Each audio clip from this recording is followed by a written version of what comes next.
أعوذ بالله من الشيطان الرجيم. بسم الله الرحمن الرحيم. الحمد لله رب العالمين، وصلى الله على سيدنا محمد وآله وصحبه أجمعين. اللهم رب اشرح لي صدري ويسر لي أمري واحلل عقدة من لساني يفقه قولي. اللهم ربي زدنا علما وارزقنا فهما. اللهم علمنا ما ينفعنا وانفعنا بما علمتنا. اللهم فقهنا في الدين وعلمنا التأويل برحمتك يا أرحم الراحمين. Bapak Ibu yang dirahmati Allah Subhanahu wa taala, sebelum niat i'tikaf kemudian nawaitul i'tikaf fi hadzal masjid lillahi taala. Kita lanjutkan pembacaan tafsir Jalalain, masih di surah Ali Imran, lanjutan yang kemarin ayat 186.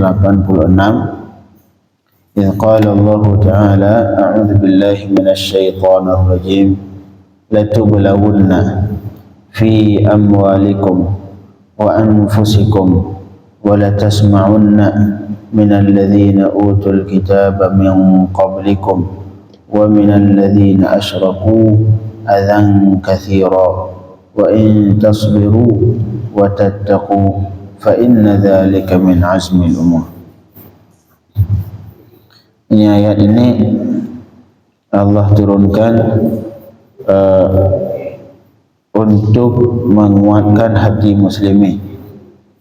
Ayat ini sebagai khabaran dari Allah untuk mukmin bahwa setiap mukmin pasti akan diuji oleh Allah Subhanahu wa taala. Malahan di surah Al-Ankabut Allah katakan ahasiban nasu an yutraku an yaqulu amanna wa hum la yuftanun. Apakah manusia merasa atau menganggap bahwa mereka akan dibiarkan oleh Allah, mereka akan dibiarkan, tidak dicoba, tidak diuji oleh Allah ketika mereka berkata amanna wa hum la yuftanun, dan mereka tidak diuji, tidak dicoba oleh Allah.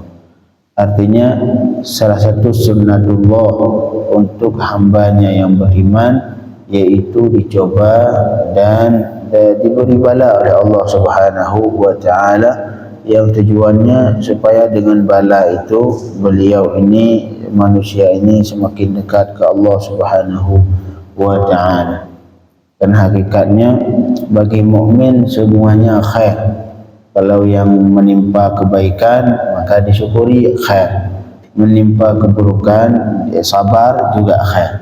Bagi mukmin tidak ada yang namanya syar, semuanya khair.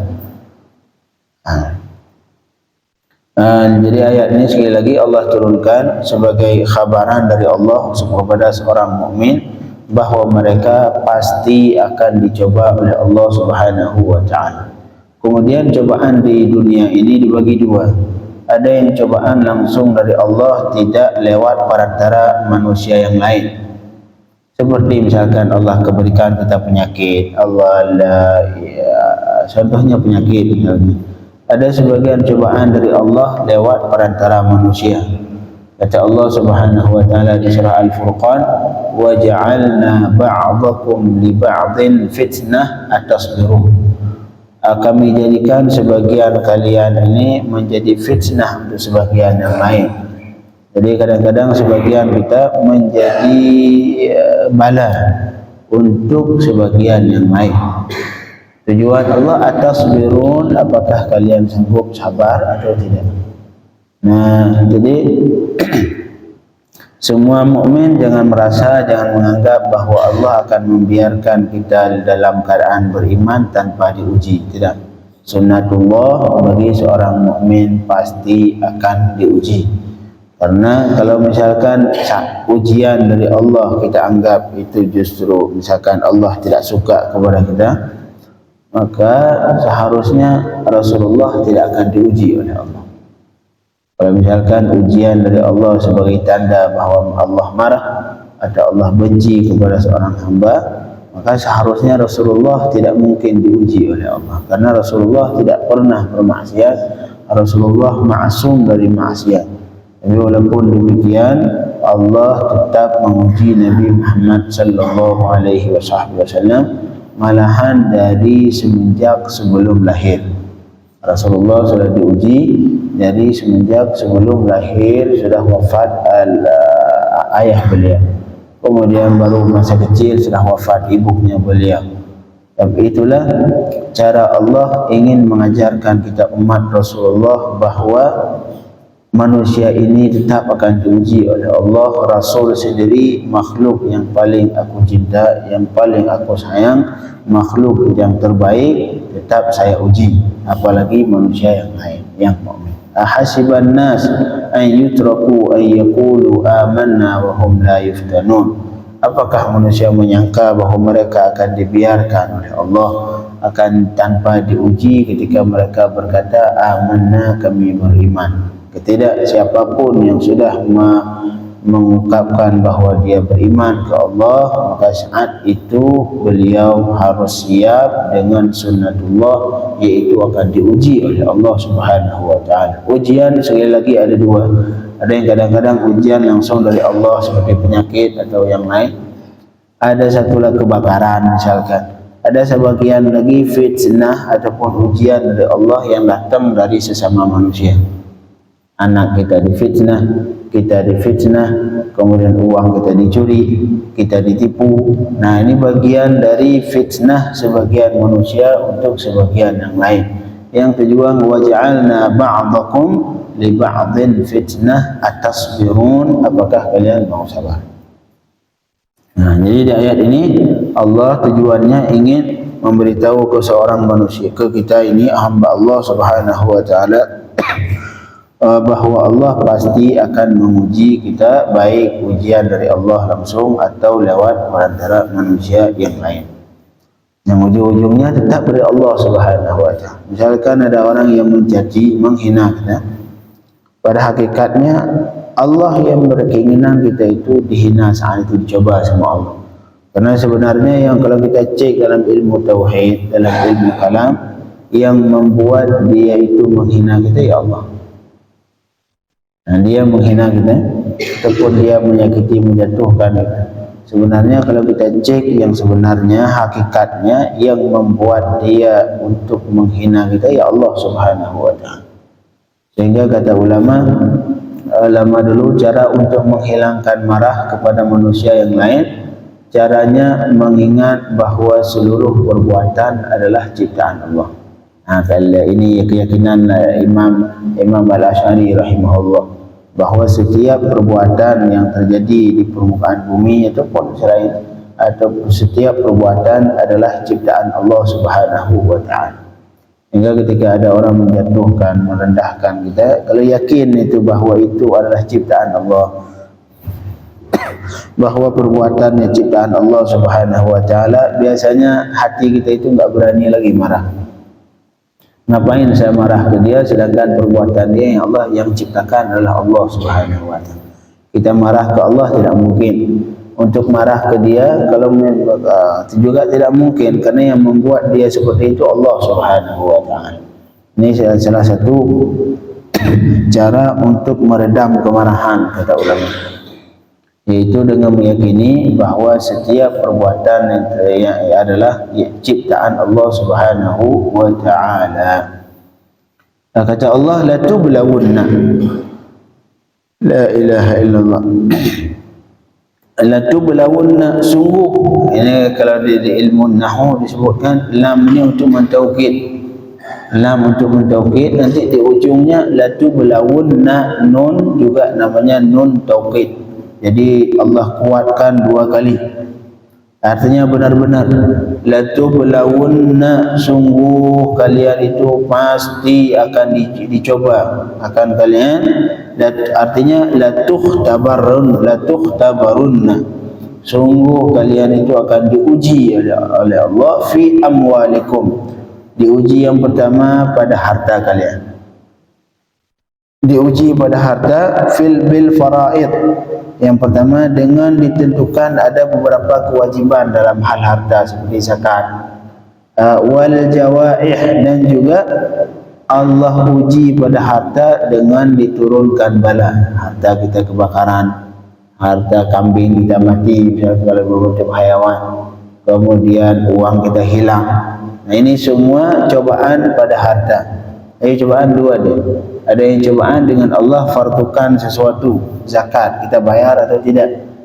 Itu ujian. Yang kedua, Allah uji pada harta dengan diturunkan bala, bagian ujian juga.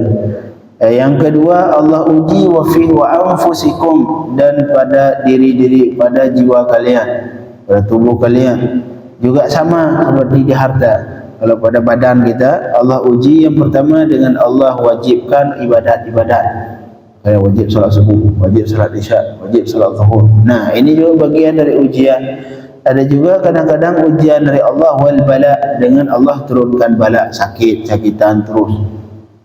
Badan lemas, kaki sakit, kepala sakit. Nah, ini juga bagian dari bala ataupun bagian dari ujian dari Allah Subhanahu wa taala untuk hamba pada badannya.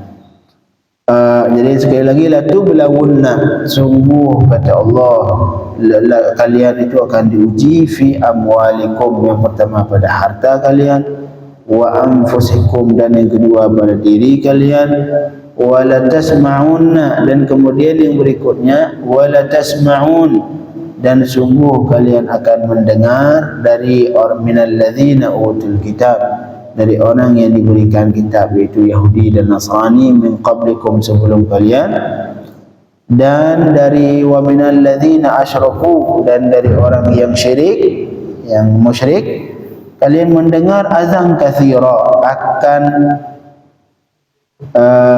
azan ini sakit ataupun yang tidak disenangi, katsira yang banyak.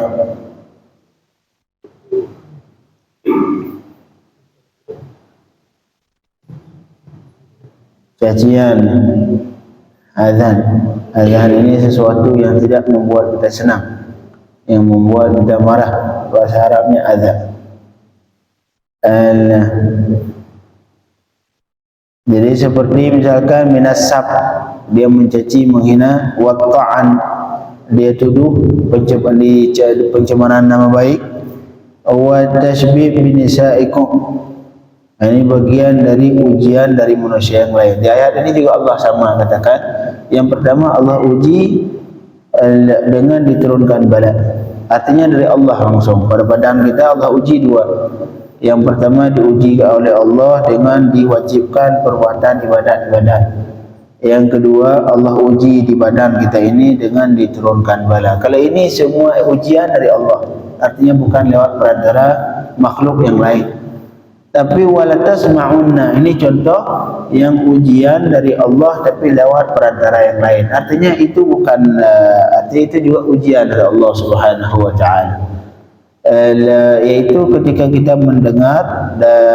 mendengar cacian dari musyrik atau dari ahli kitab, yaitu Yahudi dan Nasrani, itu pasti kata Allah, kalian mukmin pasti akan diuji dengan cacian dari orang Yahudi, cacian dari Nasrani, cacian dari musyrikin. La ilaha illallah. Makanya sekali lagi, ujian dari Allah ada dua. Ada yang langsung dari Allah, ada yang kadang-kadang lewat perantara manusia yang lain, lewat Yahudi, lewat Nasrani, ataupun lewat musyrikin. Termasuk kalau sekarang ujian kepada kita lewat mukmin. Lewat mukmin, menghilangkan harta kita, dicuri harta kita, utang kita enggak dibayar. Nah, ini bagian dari ujian semua. Solusi, yakini bahawa itu adalah perbuatan Allah Subhanahu wa taala. Perbuatan dia ini adalah ciptaan dari Allah Subhanahu wa taala, sehingga biasanya hati kita tidak terlalu berani untuk marah ke dia. Marhaba.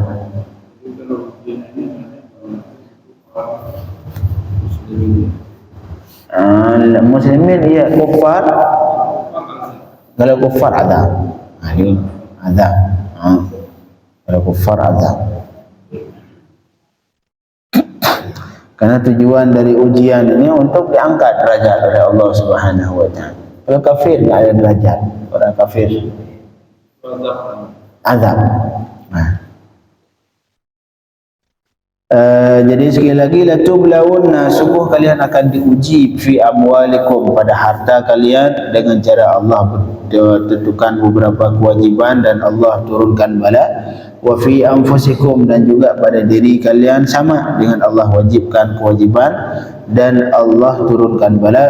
Wa yang kedua, wala tasma'unna, ini yang contoh ujian dari makhluk, dari manusia, dari doa. Dan kalian sungguh kalian pasti akan mendengar dari orang yang diturunkan kitab, yaitu Yahudi dan Nasrani, dan dari orang yang musyrik akan cacian yang banyak.